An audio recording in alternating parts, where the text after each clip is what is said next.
Welcome to the broadcast, my dear old fruits. We're going to be having some fun today, but also there's a lot of serious discussion to be had as I hold forth on the implications of the rendezvous between the King's staff and the Sussex's staff that took place recently. And I'll be holding forth at some length. I want to make sure that I get certain points over to you, and also certain information and whispers that I've received over to you. And so I will be checking thoroughly through my notes to make sure that I get all those points over to you through this broadcast. So thank you for bearing with me in advance. It's all going on, isn't it? And there's so much to get through. But firstly, can we please say a many happy returns to Her Majesty the Queen, who turned 78 years old today. Happy birthday, Queen Camilla. And a photograph or two were released for the occasion, captured this month at Raymill by Chris Jackson. And she always looks so happy at Raymill, doesn't she? Her beloved private home. Born the 17th of July, 1947, Camilla Rosemary Shand is a fellow Cancerian, just like me, ruled by the moon. And I had various comments, quite a few, after the previous broadcast. I think it was when Queen Camilla was shown at the State Affairs, the state banquet in France, asking why does she stand like that with this unruly stance with her legs apart. I got so many questions. I really can't tell you why, but just in response to one of them, DB said, why doesn't anyone talk about how unbecoming Camilla's stance usually is, standing legs apart while others keep their feet touching or close together, as if she is riding a donkey? Well, all I can say, my dear, is maybe she is. Maybe she is. They don't call him the king for nothing. So they say, you know, Donkey Kong and the saddle sore queen we might have. Who knows about that? I also wanted to say how sad it is that Connie Francis has died, or maybe I should say so happy that she lived a long and wonderful life, dying at the age of 87. Connie Francis, can you believe it? She lived and breathed with us until, was it today or yesterday? Who's sorry now? My great-grandmama used to sing that song. She loved Connie Francis, absolutely adored her, and she would sing to me as a child, who's sorry now, and various other songs. But what a voice, what a legacy, and just brings up that wonderful feeling of when you hear the orchestration of sort of, was it 1950s or 60s, Americana, just gorgeous, gorgeous. And as well as the Queen's birthday week, it's also my birthday week. So I would like to especially thank one or two of you who sent a birthday tip my way. It is hugely appreciated, by the way. Hugely appreciated. I'm under a great financial burden at the moment, which is rather stressful. No, I'm not pleading poverty or saying that I'm going under, my dear. I'm just like many of us, facing huge financial responsibilities and burdens, and I'm certainly not suggesting that your tips are going to pay that off, my dear, but indulging in a little guilt-free coffee or a guilt-free cocktail from time to time when they come in, or a glass of Prosecco I had yesterday, actually, occasionally with your compliments, is the epitome of a treat. We could all do with a treat from time to time, so I thank you most sincerely for your very kind thoughts. Now, on with this conundrum. Let's begin by reminding ourselves that it is Harry who wants Pa and Willie back in his life. It is Harry, so don't believe their hype. Harry so graciously and so magnanimously decided that this is an opportune year for playing happy families, didn't he? Do you remember back in January of this year? This is when he set down his mission. This was his New Year's resolution, if you will. This was the time when he told us in that interview with the BBC, I would like to get my father back. I would like to have my brother back. Oh, would you? Would you, Harry? How gracious of you. And do you notice the language? Get and have. Get them back, have them back. That was the mission that was set out in January. By hook or by crook. By hook or by crook, he wants back in. And what's unfolding, actually, is the fruit of Harry's self-imposed exile and isolation and desperation. This is a word you're going to hear again and again and again. Harry is desperate. Desperate to retain his status rather than desperate to see his family.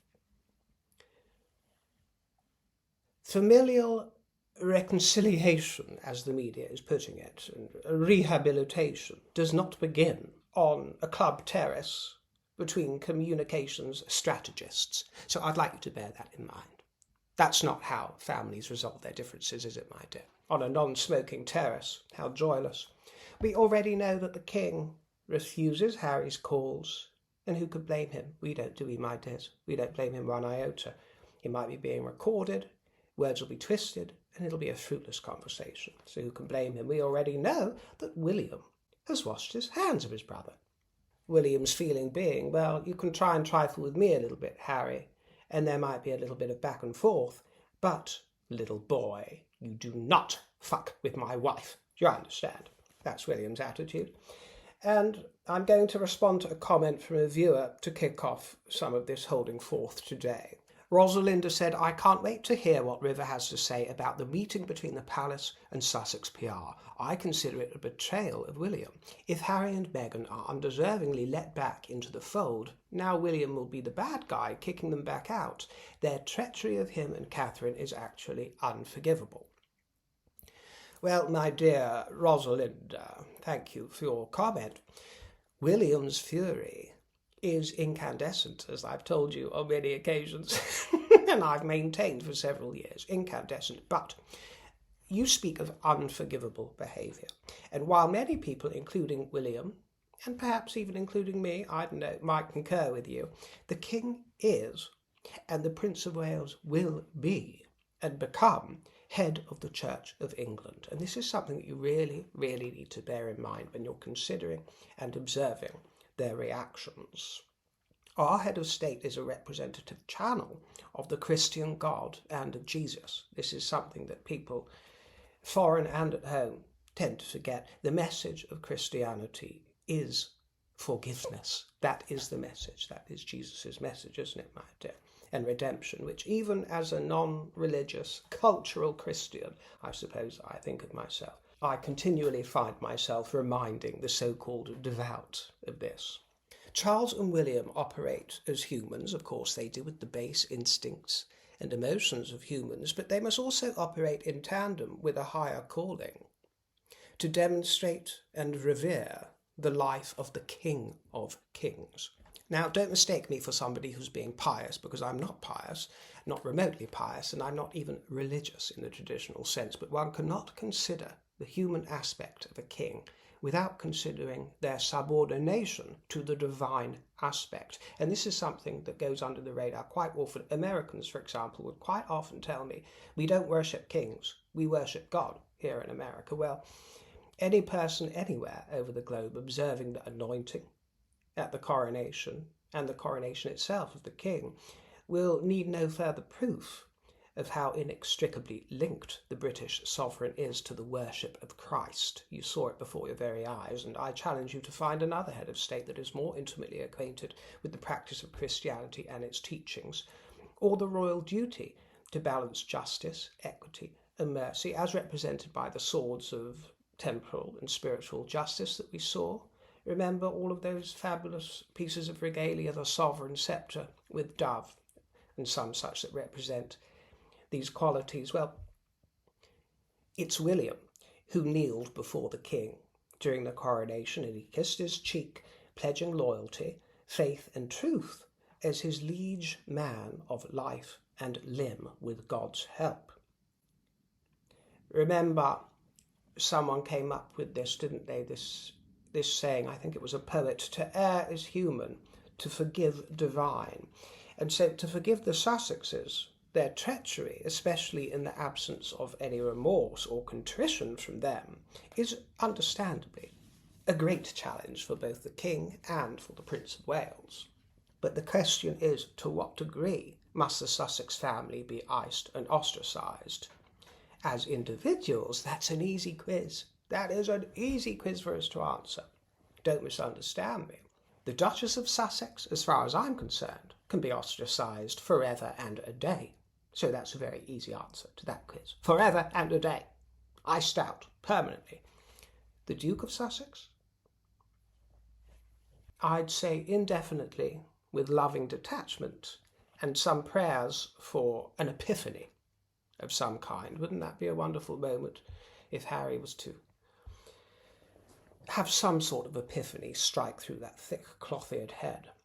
But then it comes to Prince Archie and Princess Lilibet of Sussex.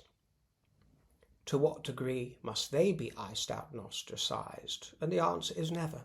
These are innocents, caught in the crosshairs and the crossfire. Do you understand? These are innocents, as well as being the king's grandchildren, and therein lies the difficulty. The huge challenge that the king faces, because the individuals are only available to us as a country and to the king as a full set. Do you see? They come as a full set. You can't remove them from each other until divorce or some such situation. So do you see the invidiousness of the situation that the king finds himself in, deprived of the loving embrace of his two grandchildren? Think of that horror. You know, only the hardest of hearts would stand to blot out such sunshine forever, even though those golden sun-dappled days of the early spring season have already passed. The king has already missed so many years of his grandchildren's toddlerhood and early childhood. It's incredibly sad. Now, when it comes to Mains and Maguire, and I'm speaking here of Meredith Mains and Liam Maguire, the Sussex representatives who met with the King's Communications Secretary, they did not meet with William's representative. Kensington Palace, or the Wales household, whatever you want to call them, was not part of the dynamic that took place within this arena on the terrace. Now, therefore, whatever cooperation we have seen thus far precludes the cooperation of Kensington Palace. Let that sink in. So when you suggest, my dear viewer, Rosalinda, when you suggest that William is going to be the bad guy, kicking them back out, and that's how the world's going to view him if it comes to that, well, it is yet to be seen if his household is receptive to olive branches. And I think I'm going to have a rather long wait to see any evidence of that. William has spent 43 years seeing every one of his nearest and dearest painted as both hero and villain, whether that's Charles or Diana. Both have been painted as heroes and villains, and usually both, usually a mixture. William did actually at one moment, much to my horror, appease the zeitgeist of the moment over the Sue Hussey matter, didn't he, a couple of years ago? Well, I didn't like that. I still don't, objectively speaking. In hindsight, maybe his decisive and quick action was the best course of action to take at the time. I still remain unconvinced of that, by the way, but maybe, maybe objectively it was. But putting that singular incident aside, if we may, for the subject of holding forth, there has been not 1 second of capitulation to the Sussex nonsense from William or ostensibly from the king. And really, if you think about it, because it's been years now, that's really rather impressive. I'm encouraged by the fact that I have not sensed capitulation from either household. Clarence House, well, Buckingham Palace, or Kensington Palace. And the king, remember, my dears, and some of you don't realise how much truth there is in this, but the king is dealing with a dangerous individual who is betrothed to a dangerous individual, fire and fire, and it's not cowardice to be careful around matchboxes and pyromaniacs, because that's what you're dealing with here, my dear. Pyromaniacs in the playground. You don't cut off your nose to spite your face, do you? Harry is a tinderbox, and that's not some form of dating app. The tinderbox. That could be the gay version of Tinder, couldn't it, my dear? Come tinder my box. Well, Harry is a tinderbox, and Meghan gambles gaily around this tinderbox, sprinkling fuel all over it together with their flower sprinkles, doesn't she, my dear? That's her role. She gaslights. And also preceding events that happened at the Royal Overseas League. Remember, I was at Cliveden in recent weeks, wasn't I? I think my last couple of shows I broadcasted to you from Cliveden, which has a rich royal history. Frederick, Prince of Wales, lived there for a while. Meghan made it her bedchamber the night before she married Harry, and I was in very good company while I was there for much of it, and I took the time to host some little gay soirees on the terrace and hosted a few people who not only have their ears to the ground, but have the ear of the Prince of Wales. And he has theirs. And so the whispers I've received are of the highest quality, I can tell you that. And the whispers that have been imparted to me then and since all of this drama unfolded insinuate that everything you see going on, and will continue to see throughout the year because it was the year's ambition, is all about William. The king is an incidental, accidental pawn in the Sussex's game. Harry doesn't give a shit about his beloved pa. If he did, the last 5 years would not have happened. It would be nothing but a torrid dream. Do you understand? William is not approachable and not amenable to the olive branch, the dove of peace, and it has dawned on Harry, through my own revelations, by the way. Do you remember a few months ago? I shared some whispers with you many months ago on the subject of William. And also, through the passage of time, Harry's come to the realization that his status and the status of his children, the lineage of Sussex, will be severely imperiled by the accession of King William V. Yes, my dears. Harry isn't privy to the king's intimate medical ins and outs. He is not trusted with the sort of information that William and Catherine, Edward and Sophie are trusted with. He is not privy to the intricate details of the king's prognosis, outlook, and even diagnosis. Most of us hope for a long, healthy life for the king.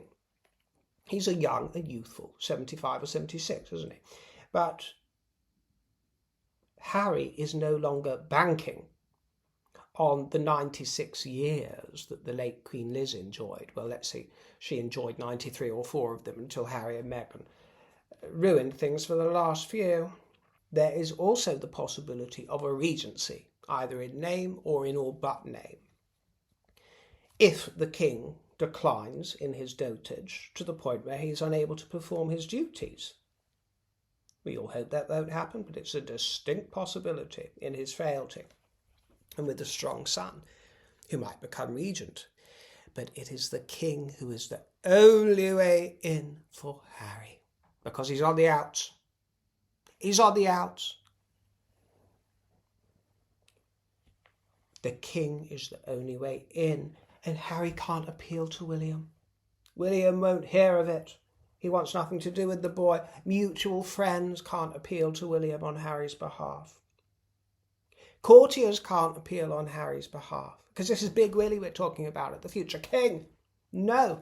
Out, out, out. You don't mess with my wife and get away with this kind of thing. That's Big Willie's attitude. But. Harry's thinking, the king is the one man who could appeal to his liege man of life and limb, who knelt in front of him, kissed the royal cheek, swore allegiance. Do you understand? That is the one channel of opportunity. This is Harry's great hope, to use his father to get to Big Willie. You can imagine it, can't you? Harry using his father's own words to William. We can't make our father's life a misery. We can't make Pa's life a misery, can we, Willie boy? We can't do that, for we must reunite for Pa, for dying frail Pa. We must reunite. Now, the Royal Overseas League, where this meeting took place, is the private members' club of which the king is patron. We use it for get-togethers. This sort of thing, it's not sexy enough for my liking. Parts of it are rather pretty, with an old school charm, but there's no sexy vibe there. There's not. We call it Rossel. Rossel, for its moniker. But it is practical. It's practical for the odd buffet, the odd lunch, this sort of thing. It's close to Clarence House. But I avoid it whenever I can. Sometimes you end up there. It's functional, everyone's a member, and so it's convenient, you understand. Well, Steve Burton, the photographer, the paparazzo, just so happened to be in the area, and just so happened to have his camera by his side, and just so happened to recognise Mains and Maguire, when they just so happened to congregate on the terrace, which, as I said, is tediously non-smoking in that section. And this is where the representatives from the two households came together. And I hesitate, by the way, to call the House of Montecito a household, because it's not a royal household. They're not some sort of official representative of the kings or royalty, so I hesitate, but for the benefit of cohesion, we'll refer to them as households, okay. And there was the new MM. It's the M&M, Mamma Mia. The new Meghan Markle is Meredith Mains. Perhaps they're the same, one and the same person, or a clone. Meredith Mains, as you know, works out of California, and then there's the hot Liam Maguire, who runs their PR operation in the United Kingdom. And, of course, playing host, if you will, was Tobyn Andreae, the King's Communications Secretary, who is a press veteran, a tabloid veteran. He's the former co-deputy editor of various Daily Mail, Mail on Sunday publications, that sort of thing. And it was the Mail who broke the story. Well, it just so happened to coincide with Catherine's appearance at the final for Wimbledon, didn't it? And all the tennis, where she was covered in glory, covered in affection. The crowd went absolutely raving bonkers mad, keen for the gal, in a way that Harry and Meghan would never experience, in a way that Catherine doesn't have to try for. It is her natural fortitude, her natural grace, that puts her in the good graces of the kingdom and beyond. Do you see? She was applauded. She was the real starter. She was the real prize at Wimbledon, my dear. Trophy aside, no one cares about the trophy. It's Catherine. Catherine, who's covered in glories and affection, and it drives them mad. Oh, it drives them absolutely insane. In January, in that interview that I mentioned, the BBC interview with Harry, well, you know, that was arranged by Miss Mains, wasn't it? Gas Mains. Yeah. My first piano teacher was a Mrs. Main. Yeah, not Mains, Main. Just reminded me. Meredith Mains. And this is where Harry said that I would love a reconciliation. Yes, I would. He'd love a reconciliation, but the king won't speak to me because of all this security stuff. No, Harry. No, Harry, you Dinlow. You're taking a leaf out of Meghan's book with your recollections, aren't you? That vary. Oh, it's so Meganian. No, Harry. The king won't speak to you because he doesn't trust you an inch, or like anything that you've done in recent years, and frankly, way beyond, back into your teenhood. No, he doesn't like it. And let's also be extremely clear. This is an interaction between the help, the hired help. These are professionals representing employers, a royal household and some foreign entity. That's all this is. There is no personal rapprochement in these circumstances. The king doesn't send a communications secretary to quell his private quarrel. Can we please digest this? This is not what a king does. You don't send out help to iron out your private matters of that kind. You only send them out to quell this fever-pitch tantrum from Harry, who is increasingly frantic to maintain his image and his brand as a royal by association. And come hell or high water, he will go to the ends of the earth to keep that beyond the death of the king and into the accession of the next king. This is his aim. I'm afraid it's doomed to fail. The rest of the royal family are going out of their way not to be photographed or filmed in the Sussex's vicinity or anywhere near them. They want any gathering to be utterly private, if at all. And you see, this is not the ambition of the Sussexes. They want them brought into all of their machinations and activity and to be photographed at gatherings together and not separated and secluded. And the royals don't want this. The king does not trust Harry enough to engage on any sort of personal level with him other than superficially. He is happy to go along engaging in a superficial, surface manner, occasionally, rarely. It's crystal clear, and Harry has told us that himself, so it's not even my conjecture. He won't take his calls. Get the message, Harry? Getcha? Gotcha? Good. Well, cutting to the chase, I'm going to tell you that it is my understanding that the king has no intention of indulging Harry's demands for accountability. Not one intention. I'm told that the king will not budge on that score as a matter of principle and personal conviction. You won't see him budge. He's not going to be taking accountability for something he ain't done. Although in the future, Harry may try and convince the world otherwise, so you can watch out for that, and he might try to reimagine the situation as a display of his own magnanimousness, because that's how they like to twist things, isn't it, my dear? They do a reversey-persy, but we don't swallow it. Well, as far as the king is concerned, no appeasements. So be assured of that. No appeasements, no capitulation on that score.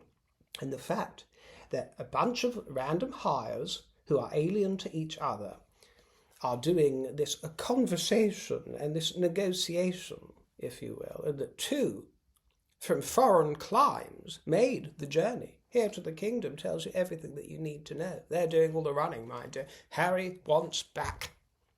He wants back, meaning that he wants royal validity. This is what's scaring the boy. He wants the connection and his association with the king and with the royal houses to continue.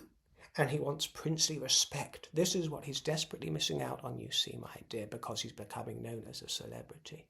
Yeah, they call him Prince Harry in name, but they have disassociated him in public consciousness from royal life, royal working life, the royal family.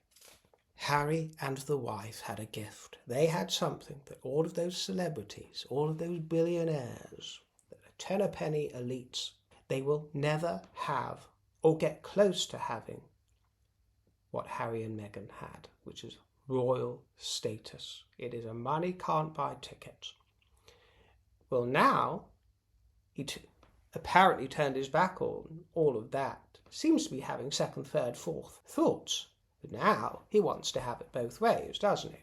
Meredith Maines operates from their shack in Montecito, of course. She manages a team of 8 over there, and Liam Maguire, he graduated from the same place as Harry, the military academy Sandhurst, and he's been involved in the Invictus Games for several years, I believe, going back in the past. And of course, all the talk is that Harry is hoping, dearly hoping, that the king is going to be present at the Invictus Games 2027 when it comes to Birmingham, in the kingdom. Well, I'm not a fortune teller, and I'm not going to pretend to be. Whether or not there is some sort of appearance as a spectator from the king or one of his representatives at the Invictus Games in 2027, what I can tell you is that the king does not want to be involved. It is his dearest wish, whether he does or doesn't get dragged into this hoopla, it is his dearest wish not to be involved. My understanding is that Harry is holding on to the hope that he can use the Invictus Games as an opportunity, as a trump card, if you will, to coax a public reunion. Due to the charitable nature of this grand spectacle event that has a global reach, and he'd love to rope in William to it as well. Oh, that would be his dearest dream, beyond having power involved. He wants the future king there, so that he can associate with him and be photographed with Big Bro and make it seem like they're all running back to him for his approval and holding themselves accountable. They're not. The king's grandchildren, of course, can also be used as bargaining chips during these sort of tours. This places the king in an invidious position, and this would involve a gathering where, as well as rightly celebrated participants being applauded as part of the Invictus Games, Harry and Meghan also receive great adulation. You've seen the crowds at Invictus. They adore, we have to admit, they adore Harry and Meghan. They love them. I won't use the word worship them, but I'm sure it feels like a worship of sorts. They receive a lot of love and praise at these events. So, although the king is proud of some aspects of the charitable work and goodwill that Harry's responsible for through the Invictus Games, which I noticed when I was making my notes is TIG, isn't it? TIG, the Invictus Games, TIG. The TIG, ooh. TikTok, he is keenly aware that the optics of blessing the machinations of the Sussex operation with an appearance is taking generosity of spirit to the limits. If we're honest, and it could be read as a capitulation in some quarters, even though the only capitulation is, in actual fact, from Harry. A source told the Mail on Sunday there is a long road ahead, but a channel of communication is now open for the first time in years. The King won't talk to Harry on anything other than the most superficial level, and even then, the phone's busy, the line's busy, and the ice has not thawed. It is still gelid. The source also says there was no formal agenda, just casual drinks. There were things on both sides they wanted to talk about. When Harry told the BBC in January, "Forgiveness is 100% of a possibility because I would like to get my father back. I would like to have my brother back." When he told them this, it demonstrated the crux of the problem, my dear. If anybody is to do the forgiving, it is them. It is not you. Let's call this out for exactly what it is. The King won't take Harry's calls, and Harry won't discuss the problem with the King's lower downs. He sees that as some sort of effrontery, which it is, but many of these lower downs he insulted in his own memoir. Highly embarrassing for the King. So in the end he has had to make do with crawling to the likes of Tobyn and Andreae via 2 PR agents. Isn't it infradig? He's attempting to claw his way back into good favour. And it's not as if, by the way, Tobyn and Andreae couldn't have organised some sort of meet-up in one of the royal venues, even a palace, one of the royal houses. It's not as if it wasn't within the realms of possibility. It was absolutely in the realms of possibility, but they had to make do with a members' club down the road round the corner. Not on royal turf. What does that tell you? Actually, my understanding is that what you're seeing is the very opposite of the King's proposal that was mooted at the state banquet recently regarding Anglo-Franco relations, when he suggested that we move from the entente cordiale of fame to the entente amicale. This affair switches from amicale to cordial, so it does a reversey-persy, and Tobyn and Andreae epitomises British cordiality, the cordial. And then they scurry back home, don't they? The two representatives, they scurry back off to Montecito with a gift bottle of wine, trying to find a way to tell their bosses that they had fun splashing about in the moat around the castle, but that the drawbridge is shut. It's shut for business, it's shut to them, and it's watertight, despite the little leaks of another kind to the Mail Online. Prince Harry is petrified of a freeze-out as Meghan settles into her career as an influencer. Look at how nobly he jumped on a jet to see the cancer-stricken Pa all those months ago, despite the King and Queen Camilla saying, "No, we haven't really got any time, there's no need to come over, it's fine, we can catch up later." Well, no, he had to do this highly performative dance, and wasn't it on some private jet, despite his Queen credentials. Highly performative and highly unnecessary. But it's always their needs, it's always their feelings that are important, it's their story that takes precedence over the truth, the indignities that they suffer, with a total disregard for the indignities that they heap upon everybody else, from Catherine to the King to the Queen. And it's always their nonsense on stilts. Well, I thank you most sincerely for joining me today. I cannot wait to hear your take on the matter, my dear, so please do furnish the comment section with your fruity thoughts. I look forward to reading through them. Thank you for joining me, and for any birthday treats you might send me during my birthday week.